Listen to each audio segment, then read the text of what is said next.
Welcome to the Vidyashilp fee portal. You can pay your fees for your child on time, online, avoiding the time wasting a trip to school with a few mouse clicks. Before you can get started, make sure you have the following items handy. User ID and password to log in. Net banking account if you are using net banking to pay, which by the way is the most cost-effective way of making the payment, or a credit card or debit card. If you don't have a user ID or password, make sure you send an email to help@bluesynergy.in along with your child's name and class or section. Go to Vidyashilp.com and click on Fees Payment and enter your username and password. The system will bring you your account homepage, and here you can do the following. 1. See your payment history. So you can just click on history and you can get your receipts for tax or accounting purposes, or just to see whether or when you last made a payment.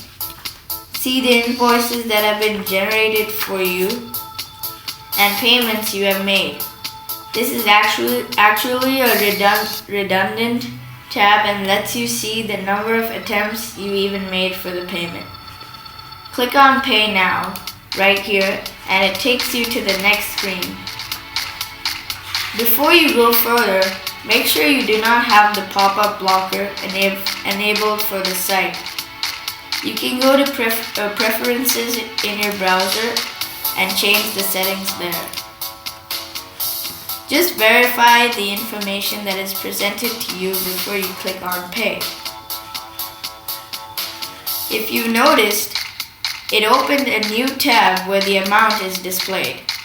I will show you an example of using a credit card. Please note that credit cards carry a 1.5% surcharge that is charged by issuing banks and credit card networks like Visa, MasterCard, and American Express. Also, Vidyashilp does not get this money, and it gets shared with all the various financial organizations that enable the transaction. The most cost-effective way of making the payment is net banking, and the surcharge is ₹80, which is only about 0.14% compared to 1.5% for credit cards plus service tax.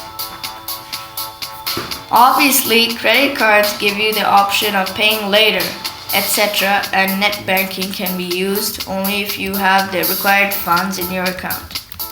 Enter the credit information here. Click on Continue, and it takes you to the VBV screen. As you see here, the amount is clearly visible on the left on the next page. This includes the 1.5% and service tax. Alright, so it's right there on the left hand side of the page, and yeah, this includes the 1.5% and service tax on the 1.5% charges. You can enter your OTP or one-time password and complete the transaction.